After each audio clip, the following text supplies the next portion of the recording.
Hello. The Divine Code reading for July 23rd,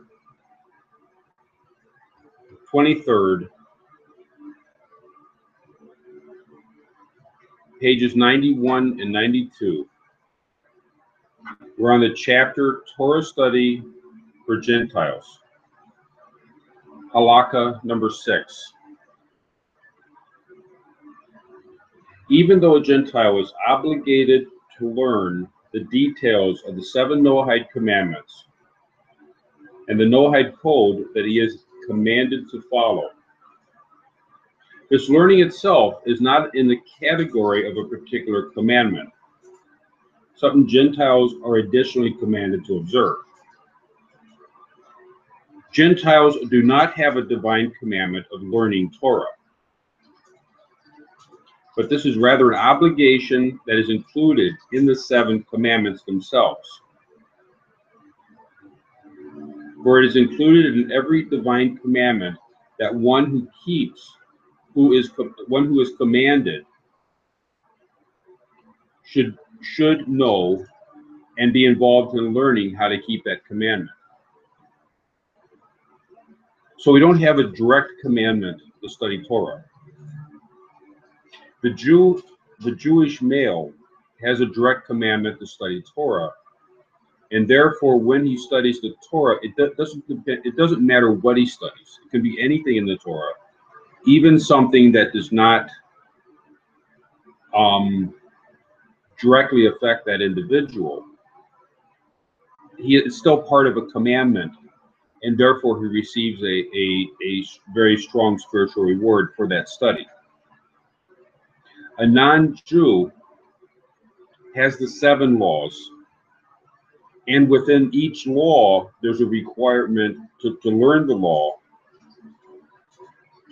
and therefore there is the benefit for the sake of observing the law. There's a benefit given to the person for Torah study. There's a obligation to study the Torah for that law. Therefore, when a Gentile learns a part of Torah for the purpose of observing the Noahide commandments, he receives a reward, in addition to the reward for observing the 7 Noahide commandments themselves.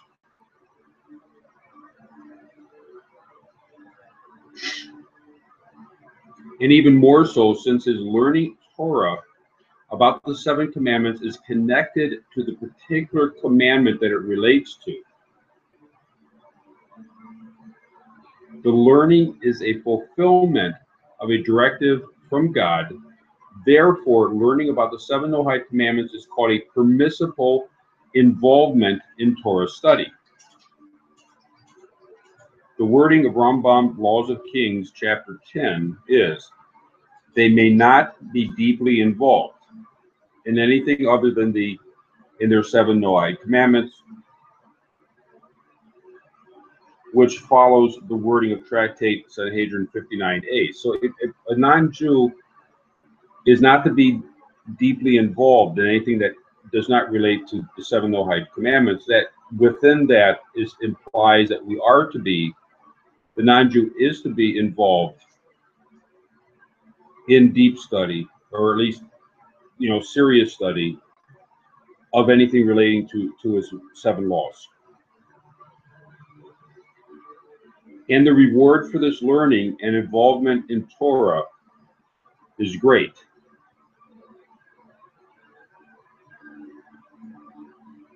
But it is not like the involvement in Torah of a Jew in Torah, as Mary writes in Tractate Avodah Zarah 3 and Rashba on Tractate Bava Kama 38. So there is a great, the reward for the learning and involvement in Torah study is great when it relates to the 7 Noahide commandments.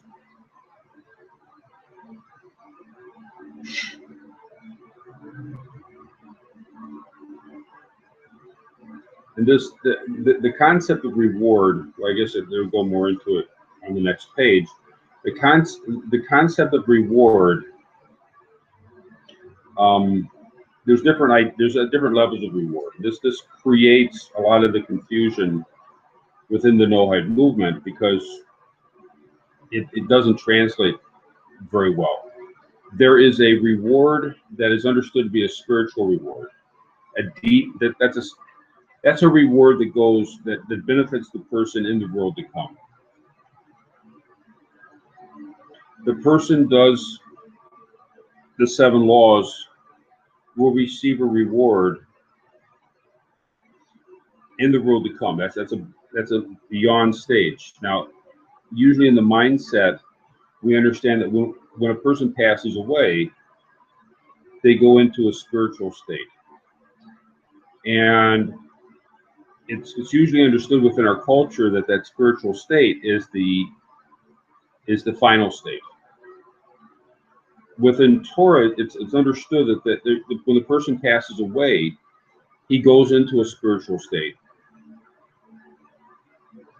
that then afterwards there's the opportunity to be resurrected in the world to come.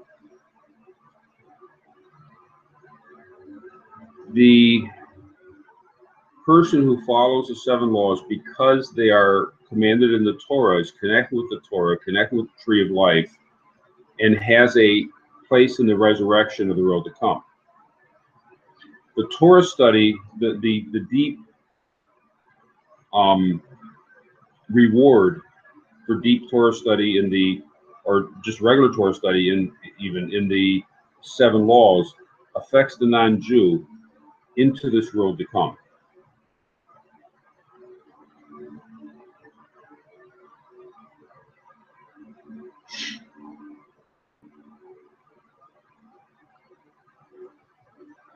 In brief, we can conclude that there are 3 levels of Torah study. The first level, learning Torah for its own sake, which is the aspect of Torah that is the betrothal and inheritance from God to the Jews alone, and is forbidden for Gentiles. So the Jew is given the Torah on the level of a betrothal, on a level of an inheritance. That's something that's innate with the Jew. And the Jewish male who studies, and also the Jewish female in a certain manner, who studies, there's a commandment specifically to study. And therefore the study is fulfilling a particular commandment. They can study anything, and it's fulfilling that particular commandment. The non-Jew does not have that commandment, and therefore should not be studying in that manner of where they just study anything for no particular, there doesn't have to be a particular reason to study. That's for the Jew, and is forbidden for Gentiles to approach the Torah in that manner. The second level of Torah study is deep learning of the 7 Noahide commandments and the full breadth of the Noahide code by pious Gentiles for the sake of observing their obligations. Since a Gentile is commanded by God regarding the Noahide code, and this includes the study of these precepts within Torah, the reward for this study is great. It is a spiritual reward that is like the reward for observing the Noahide commandments. So it's contained within the Noahide commandments to study those commandments. If I'm going to correctly follow not eating a limb, the prohibition of regarding eating the limb of a living animal, not to eat the limb of a living animal. If I'm going to follow that correctly, I have to study the Torah related to that, and then my Torah study is connected to that mitzvah and becomes part of my following that mitzvah, and therefore as following that mitzvah, that gives the person who studies it a reward in the world to come. that deep spiritual reward in the world to come by studying the prohibition against eating a limb of a living animal or any of the other Noahide laws.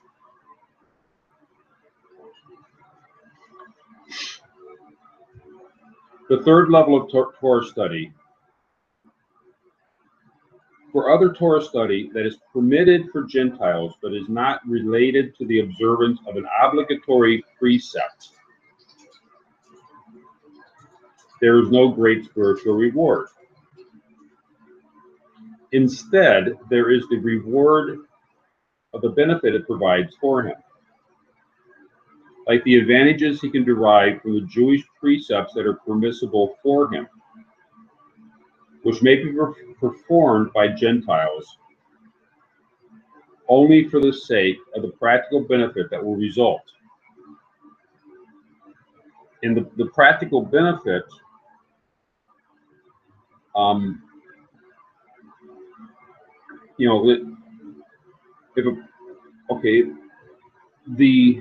the great spiritual reward is referring to spiritual reward in the world to come. The practical benefit would involve things in this world, and it can involve giving a person a better life, benefiting society. The reward of benefiting society is that society is benefited, and the individual is also benefited by being in a society that's better. If we give charity, that makes society better, and the person benefits because he's in a society that has charity, and that benefits everybody.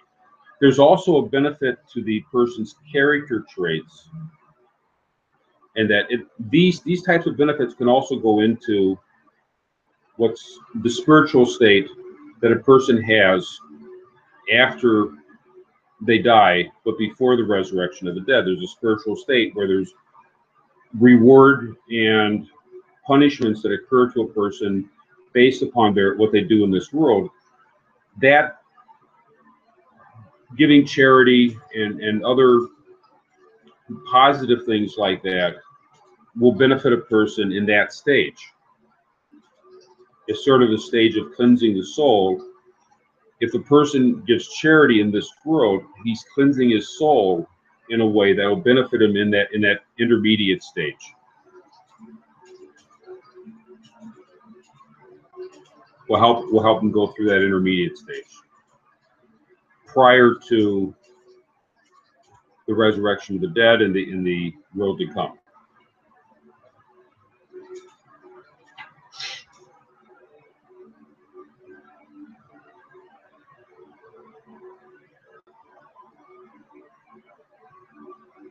If the Gentile is one of the pious of the nations of the world, who keep the 7 Noahide commandments as their part in the Torah of Moses, because he is commanded to do them, and he is careful in the proper observance according to the Noahide code, and he is involved in the learning of the parts of Torah that relate to these 7 commandments. He is indeed considered before God as being as honorable as a proper Jewish high priest who served in the holy temple. A hint to this is that Shem, the son of Noah, was completely righteous, and he was involved in Torah study.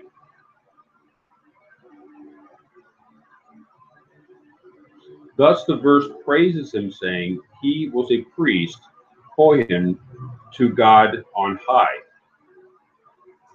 So that by study of Torah, the reference to a kohen is the highest level attainable on the earth.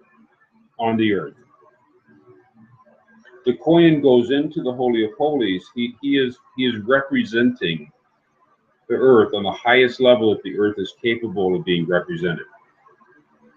The non-Jew, by studying Torah,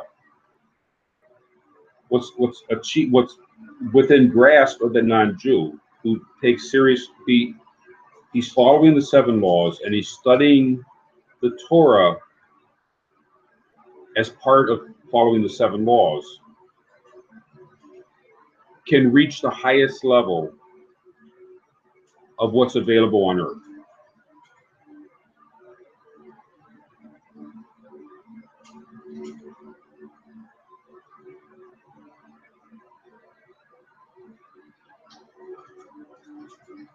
Halakha number 7.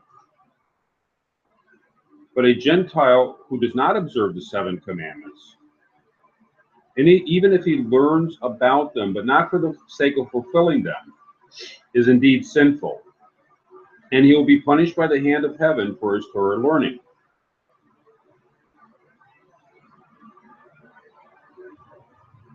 This is implied from the Meiri on Tractate Sanhedrin 59a.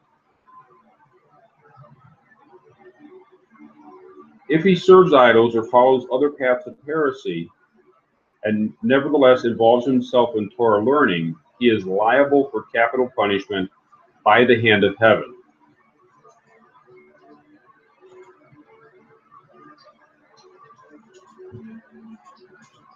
The wording in Tractate Sanhedrin 59a, an idol worshiper who is involved in Torah study is liable for death. Rambam explains in the Laws of Kings,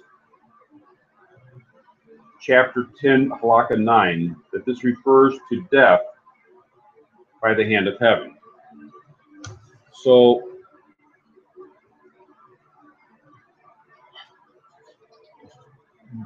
the Torah study available for non-Jews, is when he is studying his 7 commandments, and he's doing that as part of his following the 7 commandments.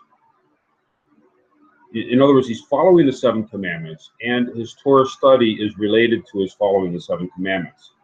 If a non-Jew is not studying, is not following the 7 commandments, but yet he's studying it, then he is not doing his study in connection to following the 7 laws. He's doing it basically at that point. He's doing it for the sake of heaven, and studying it for the sake of heaven. That's studying it even though there's no logical reason to study it.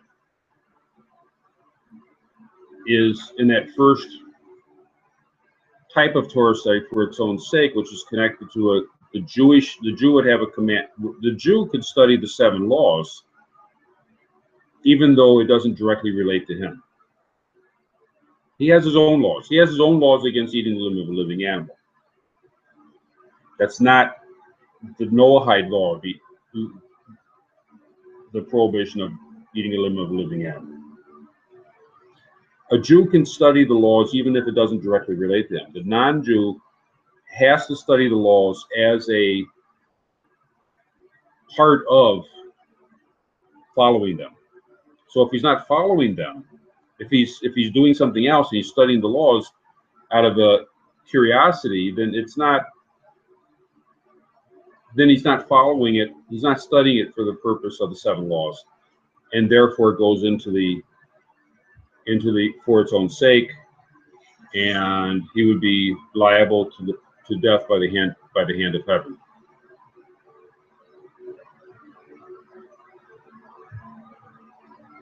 Thank you.